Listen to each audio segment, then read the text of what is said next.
பக்தி ஒளி நேர்களுக்கு வணக்கம். நான் இப்ப ஒரு எனக்கு முருகர்னா அவ்வளவு பிடிக்கும். ஆஹ் முருகர் என்னுடனே சுத்திக்கிட்டு இருக்கிற ஒரு ஃபீல் கொடுக்கும். அவர் என்னுடைய எனர்ஜி ஸ்ட்ராங் எல்லாமே அவர் தான். ஏதாச்சும் ஒரு பிரச்சனை முருகா முருகாங்கிற வார்த்தைகள் தான் அதிகமாக நான் ஒலிக்கிறது. அது சந்தோஷத்தில் வர வார்த்தைகளும் சிவன், ஒரு கஷ்டம் வரும்போது முருகா தான் வருவார். அப்போங்கும்போது எனக்கு முருகன் அவ்வளவு ஒரு இறுக்கமான ஒரு இடத்துல இருப்பார். என் குழந்தை உண்டானது எல்லாமே முருகனுடைய ஐக்கியத்தில் தான் உருவானது அப்படிங்கிறது என்ன முழுமையானது. அந்த முருகனை நான் எவ்வளவு நேசிச்சேன்னா, எப்ப பார்த்தாலும் கந்த சஷ்டி கவசம், கந்த சஷ்டி கவசம், கந்த சஷ்டி கவசம் தான். எனக்கு அது அவ்வளவு பிடிக்கும். அது என்னை மறந்து லயச்சு போய் இருக்கிற ஒரு கவசம் கந்த சஷ்டி கவசம். அது பாத்தீங்கன்னா எங்க வீட்டுல 4 நாய்ங்க உண்டு. அந்த கந்த சஷ்டி கவசம் படுத்தா அந்த 4 நாயை என்னை சுத்தி படுத்துக்கிட்டு அதுக்குள்ள தூங்கிருங்க.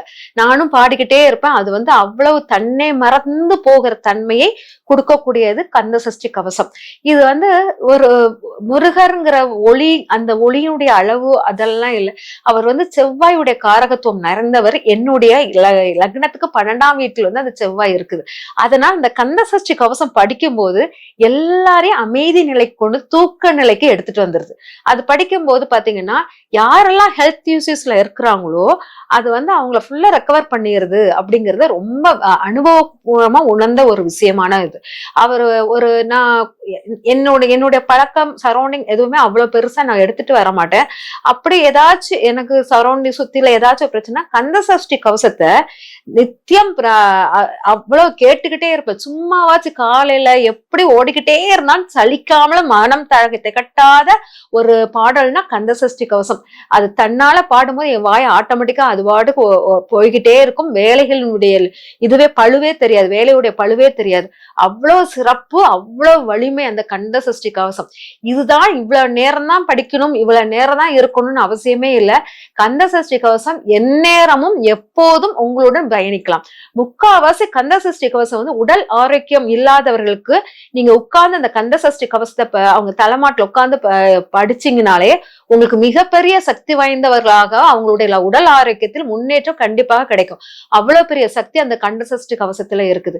நான் தனிமையில் அதிகமாக விரும்புவேன். தனிமை விரும்பியாக இருப்பேன். ரொம்ப தனிமையா இருக்கும். அந்த தனிமையில் எனக்கு ஒரே ஒரு ஆள் கூட இருக்கிறாருன்னா அந்த முருகர் கந்த சஷ்டி கவசத்துடன் தான் இருப்பார். அவரை அந்த கந்த சஷ்டி கவசம் போட்டுட்டு நான் என்ன மறந்து என்னுடைய விஷயங்கள் எதுவா இருந்தாலும் யோசிக்காமல் என்னுடைய பழைய எனர்ஜியை நான் எடுத்துட்டு வர்றது அந்த கந்த சஷ்டி கவசத்துக்குரியது. இது எனக்கு மட்டும் இல்லை, எல்லாருக்குமே. ஏன்னா இந்த உடல் பற்று உடையவன் செவ்வாய் காரகத்துவம். இந்த உடலை தோற்றுவிக்கிறது செவ்வாய் தான். இந்த உடல் தசை எல்லாமே இந்த செவ்வாய்ங்கிறது மண் தத்துவத்துக்குரியது. இந்த மண் மேல் உங்களுக்கு ஆசைகள் பற்றுகள் யாருக்கு அதிகமாக இருக்குதோ அவங்க கண்டிப்பாக முருகப்பெருமான் அருள் பெற்றவர்களாக தான் இருப்பாங்க. அவங்க பாத்தீங்கன்னா முருகப்பெருமான் இருக்கிற இடம் தெற்கு சைடு. அதாவது நம்ம இருக்கிறது தெற்கு, தமிழர்கள் வாழும் இடம் தெற்கு. இந்த தெற்கை ஆட்கொள்பவன் முருகன். இந்த முருகனை முழுமையாக நீங்க பிடிச்சிட்டீங்கன்னு வச்சுக்கோங்களேன். அவரை பிடிச்சிட்டீங்கன்னா உங்க உலகத்தை ஆளத்தன்மை, தமிழன் தான் முதல்ல உலகத்தை ஆண்டா. அது முதல்ல தோன்றியவன் நம்ம முருகப்பெருமான், தமிழ் கடவுள் தான். அவன் தான் இந்த உலகத்தை ஆளுக்கு முழு தகுதியை நம்மளுக்கு கொடுத்தவன் அப்படிங்கிறத எடுத்துக்கலாம். அதனால காமக்கதிர்ங்கிற கொல்லம், அந்த பக்கம் அந்த இது கொல்லங்கள காமக்கதிர்ங்கிற அந்த இலங்கை பக்கம் முருகன் இங்க இருந்து அங்க போய் இடப்பெயர்ச்சி அங்க கொண்டு தமிழர்களை கொண்டு நிப்பாட்டினாரு அப்படிங்கிறதுதான் முக்கியமான உண்மை. அது தென்கிழக்கு மூலையில் அதெல்லாம் ரொம்ப விசேஷமான இடமாக மாறியது. அதனால இந்த தெற்கு பக்கம் சிவனுடைய குமரன் தெற்குல முருகன் உட்கார்ந்து இருந்து இங்க எல்லாத்தையும் மண் தத்துவத்தை அவ்வளவு ஆக்டிவேட் பண்றான். மண் தத்துவத்தை அவ்வளவு ஆக்டிவேட் பண்ணும்போது மண்ணு தான் எல்லாத்தையும் ஈர்க்கக்கூடியது. ஒரு தண்ணி ஊத்தினாலும் ஈர்க்கும், நீங்க நடக்கும்போது உராய்வு விசையினால ஈர்க்கும். இதெல்லாமே மண் தத்துவம். உடலை பார்த்தோன்னா ஒரு மனிதனுக்கு பற்று வருதுன்னா அவன் கண்டிப்பா செவ்வாய் காரகத்துவம் உள்ளவன் தான். உடலை பார்த்து பற்றுனா எப்படின்னா, தன் உடல் நல்ல ஜிம் பாடியா இருக்கணும், நல்ல ஹெல்த்தியா இருக்கணும், எக்ஸசைஸ் பண்ணி உடல்ல ரொம்ப அப்படி கட்டுமஸ்தான உடலாக மாற்றுவன் முருகன் தான். அதனால அந்த முருகனை வழிபாடு பண்ணும்போது, உங்க முருகனை கந்த சஷ்டி கவசத்துடன் வழிபாடு பண்ணும்போது உங்க உடலில் உள்ள மசில்ஸ்குள்ள பிரச்சனை, ஜாயிண்ட் பெயின், இரத்த மஜைகளுக்குள்ள பிரச்சனைகள் அனைத்தும் நீக்கக்கூடிய முருகனுக்கு அவ்வளவு வலிமை உண்டு. அந்த வலிமையை பழனி முருகனாக சரி, ஆறுபடை வீடுகள், பழனி முருகன் வந்து பேச்சுக்கு உங்களோட பேச்சை வந்து திண்மையாக ரொம்ப ஸ்ட்ராங்கா ரொம்ப உதிரம் அப்படி ஸ்ட்ராங்கா பேச வைக்கக்கூடியது பழனி முருகன். அவனை நினைத்து கந்தசஷ்டி கவசம் படிச்சீங்கன்னா உங்களுடைய பேச்சின் வன்மை கூடும். நல்லா ஸ்ட்ராங்கா திடமா பேசுவீங்க.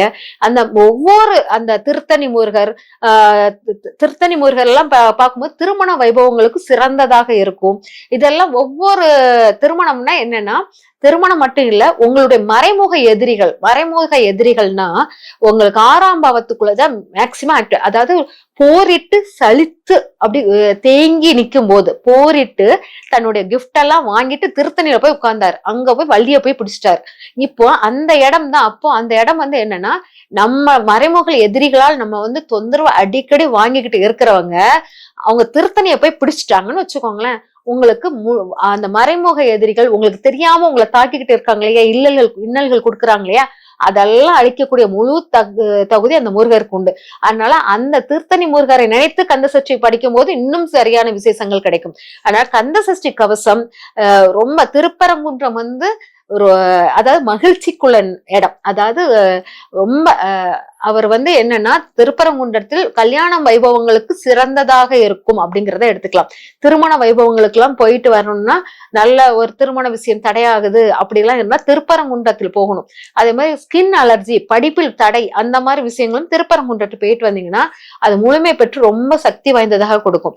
இந்த மாதிரி ஒவ்வொரு அந்த கடவுளை எந்த கடவுள் வருதோ அந்த கடவுளை பிடிங்க, அந்த முருகரை பிடிங்க, பிடிச்சிட்டு அதனோட கந்தசஷ்டியை உள்ளுக்கு இழுத்துட்டீங்கன்னா அது முழுமையான ஒரு சக்தி வயமாக உங்களுக்கு மாறிவிடும். அதனாலதான் முருகர் இல்லாத இடமே திருச்செந்தூர் வந்து செவ்வாய் நீச்சம் உள்ள இடம். அதனால திருச்செந்தூர் வந்து செவ்வாய்ங்கிறது மண் தத்துவத்துக்குள்ளதுன்னு சொல்லிட்டேன். அங்க நீச்சமாகுதுன்னா அங்க நீரில் மண் இல்லாமல் நீர் மிதந்த இடத்தில் அவர் உட்கார்ந்திருக்கார் அப்படிங்கிற அர்த்தத்தில் இருக்கார். எப்பவுமே குன்றில் இருக்கிறவர்.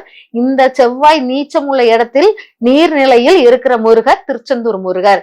அது வந்து நம்மளுக்கு 4ஆம் பாவமாக வேலை செய்வதனால் தாய் தந்தையுடைய சந்தோஷம், தாய் தந்தையுடைய அன்பு கிடைக்காதவங்க, வீடு வாசல் அன்பம் இல்லாதவங்க எல்லாம் அந்த இடத்துக்கு போயிட்டு வந்தீங்கன்னா மிக சிறந்த மாற்றம், மனநிலை சரியாகுறதல் எல்லாமே அந்த இடத்துல கிடைக்கும்.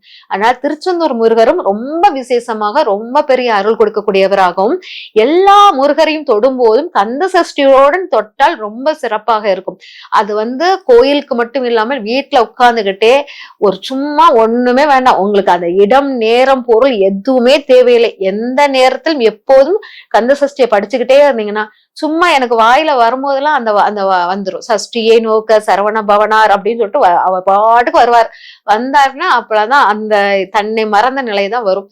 அதனால அவர் வந்து எப்பவுமே நான் எந்த இடத்திலும் எந்த நேரத்திலும் பிடிச்ச பாடல்னா கந்தசஷ்டி கவசத்தினுடைய அந்த அந்த அதுக்கு மயங்கின மாதிரி எந்த பாடலுக்கும் நான் மயங்கிருக்கவே மாட்டேன். அவ்வளவு மயக்கம் கொடுக்கக்கூடிய ஒரு மிக அருமையான கந்தசஷ்டி பாடல்களை உங்க வீட்டுல நித்தம் கேளுங்கள். அதிகாலை கேட்கிறத விட ஈவினிங் நேரம் கேட்கும் போது ரொம்ப விசேஷமாக இருக்கும். அதிகாலை வந்து சுப்பிரபாதம், விஷ்ணுடைய சுப்பிரபாதத்தை கேளுங்க, பெருமாளுடைய சுப்பிரபாதத்தை கேளுங்க. ஈவினிங் வந்து கந்தசஷ்டி கேளுங்க, மத்தியான நேரமும் கேட்கலாம். இதெல்லாம் கேட்கும் போது கந்தசஷ்டியுடன் சேர்ந்து லட்சுமி அஷ்டோத்திரமும் கேட்டுட்டு வரும்போது செல்வ நிலை பெருகும். கந்த சஷ்டியை போட்டுட்டு லட்சுமி அஷ்டோத்திரம் போட்டீங்கன்னா செல்வ நிலை ரொம்ப தாராளமாக கூடும். அதனால இதெல்லாம் கேட்டு நல்ல மிகப்பெரிய சக்தியாக இந்த உலகியல் வாழ்க்கையை மிகப்பெரிய உங்களுடைய எனர்ஜி எல்லாம் கூட்டி ரொம்ப சந்தோஷமான வாழ்க்கையை பெறுங்கள். நன்றி, வணக்கம்.